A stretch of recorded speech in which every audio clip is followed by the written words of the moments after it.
Hora de conversar com Mônica Bergamo. Todo mundo sabe quem foi Vladimir Herzog, o jornalista que tornou-se, de uma maneira muito triste, a imagem, né, da brutalidade do regime militar, da ditadura militar aqui no Brasil, quando em uma cela do DOPS foi suicidado, né, apareceu lá enforcado no que claramente foi um assassinato. E a família do Herzog está cobrando agora o governo Lula pela impunidade na morte do jornalista. A Mônica apurou os detalhes para a gente. Bom dia, Mônica.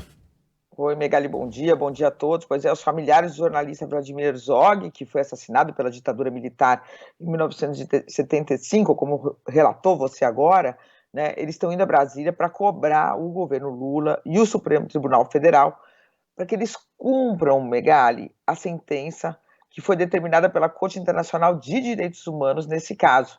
Essa sentença, o Megali, foi proferida há 5 anos, 5 anos. Quer dizer, o assassinato foi em 1975, nunca houve uma investigação para valer, nunca houve uma punição.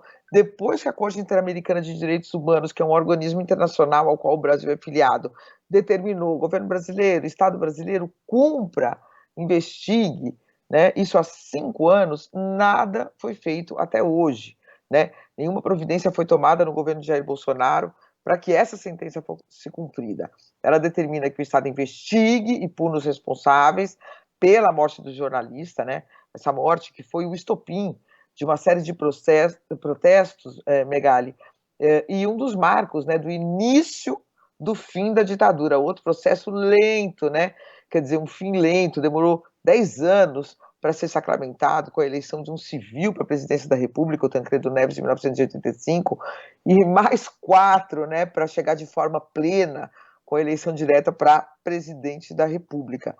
Então, a sentença da Corte Interamericana de Direitos Humanos, ela determina ainda que o Estado brasileiro afaste a lei da anistia e, de fato, não apenas investigue, chegue aos responsáveis e condene, como coloque na prisão os assassinos, porque a lei da anistia brasileira, ela diz o seguinte: não, tudo bem, o fulano é culpado, mas ele está anistiado, mesmo que ele seja identificado, né? Não, aqui nesse caso, o que diz a sentença?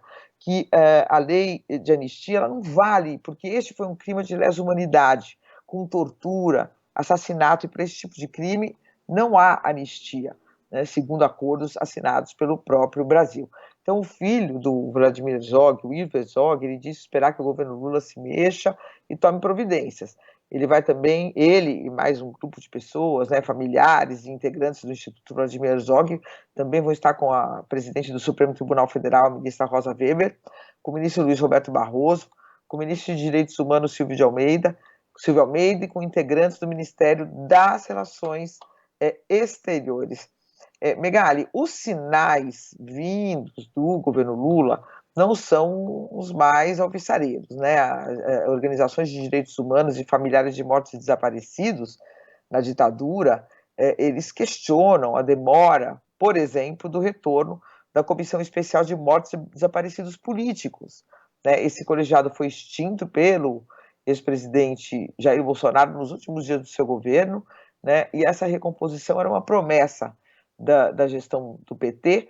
O ministro dos Direitos Humanos, Silvio Almeida, se responsabilizou, se comprometeu, enviou à Casa Civil, em abril, a proposta de um decreto para recriar a comissão, mas o processo parou ali na mesa do ministro Rui Costa e, portanto, dizem ali na Casa Civil que ele está em análise da secretaria tal, da secretaria tal, da secretaria tal, e o negócio não sai.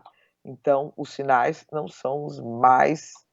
não dá para ficar muito otimista, mas a família cumpre esse papel histórico, né, o Megali, de não deixar isso esfriar, esmorecer, porque é exatamente por isso, né, de acordo com diversos especialistas em violência, por causa sempre dessa impunidade no Brasil, que as coisas se repetem e a violência se repete e não tem horizonte para acabar, né, Megali, no Brasil. Quando a gente vê algum sinal de melhora, há vários retrocessos, sempre. Então, essa é uma luta que é antiga, de décadas, mas que a família segue travando, Megali. A verdade é que o Brasil não fez bom, fazer as pazes nunca fará, né? Mas não conseguiu fechar virar a página, né? Da maneira adequada depois dos mais de 20 anos de ditadura militar, coisa que, por exemplo, os argentinos que tiveram um período militar muito mais violento conseguiram, né? Julgaram seus generais, não optaram pela anistia ampla e restrita. Tem general que foi preso ali e levado à prisão perpétua. Os caras nunca tiveram paz, né? Enfim, é uma página que não pode ser virada jamais, nunca. A gente pode esquecer os horrores desse período aqui na América Latina, mas o Brasil faz um esforço para não fazer as pazes, né, com ele próprio, depois desse período tão complicado. Sabe, Megali, que eu entrevistei no fim do ano passado a Cristina Kirchner, na Argentina, porque ela estava sendo processada e foi condenada à prisão. E ela fez uma comparação, é muito parecido com o que está acontecendo com o Lula, do que aconteceu com o Lula, melhor dizendo, né, na Lava Jato. Bom, e aí na entrevista eu falo, não, mas não há nenhum, assim, as semelhanças, porque, por exemplo, aí ela faz comparação com outros países da América Latina, ela fala na argumentação dela, né, governantes de esquerda se elegem, mas nunca podem governar pela esquerda, se elegem, mas são impedidos de exercer seus programas, etc. E aí ela foi fazendo paralelos com outros países, e justamente eu falei isso, falei, não, mas não tem paralelo, porque aqui na Argentina os militares não há sinal de militares voltando para o poder, como ocorreu no Brasil, no governo de Jair Bolsonaro. E ela justamente tocou nesse ponto que você toca, ela falou, mas aqui eles foram condenados, desmoralizados, presos, né? O governo Alfonsín prendeu a cúpula militar, depois houve uma anistia, depois na sequência veio o governo de Néstor Kirchner e puniu, não só encarcerou a cúpula, como todo o meio, né? Mais de 200 militares que não eram do alto comando, mas que exerceram também, que cometeram crime de tortura, mesmo cumprindo ordens, todos presos, né? O Néstor Kirchner tem discursos dele quando ele tomou posse na Argentina para milhares de militares reunidos, e ele fala, eu não tenho medo de vocês, né? E a Argentina não pode e não deve ter medo de vocês, que tem que se submeter ao poder civil. Ele mandou retirar retratos de comandantes militares das paredes das dependências do Exército, porque eles foram, no mínimo, coniventes, se é que não participaram de torturas.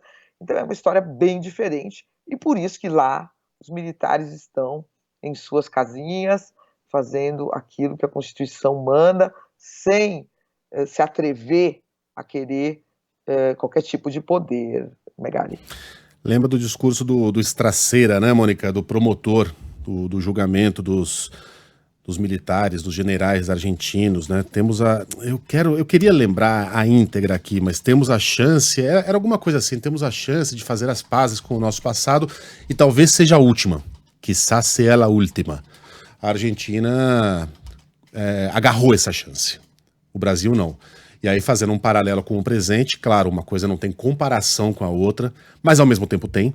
O Brasil tem mais essa oportunidade de fazer as pazes com a sua história, ao tratar como merecem ser tratados os generais, os tenentes-coronéis, os sargentos, os militares de alta patente, que agora, neste 2023, neste recém-encerrado 2022, quiseram nos trazer de volta para aquele período obscuro, né? Quiseram nos levar de volta para a história de mais um golpe e compactuaram com pessoas que tramaram para que a gente tivesse esse retrocesso nesse país. Será, temos né, mais Será que vai ser? Porque, por exemplo, o Megali, ontem mesmo tinha... não tem nenhum oficial militar até agora, né? Indiciado pelo 8 de janeiro, chamado na CPI. Será que vai? E agora acabei de te falar aqui que a Comissão de Mortos e Desaparecidos está ali parada e bem estacionadinha, guardadinha ali na Casa Civil. Então, vamos ver, né? Não é fácil. Procurem, tá? Na internet, é um discurso intitulado Nunca Mais. Temos essa oportunidade, quiçá ser ela a última. Mônica, um beijo pra você, até amanhã. Até amanhã.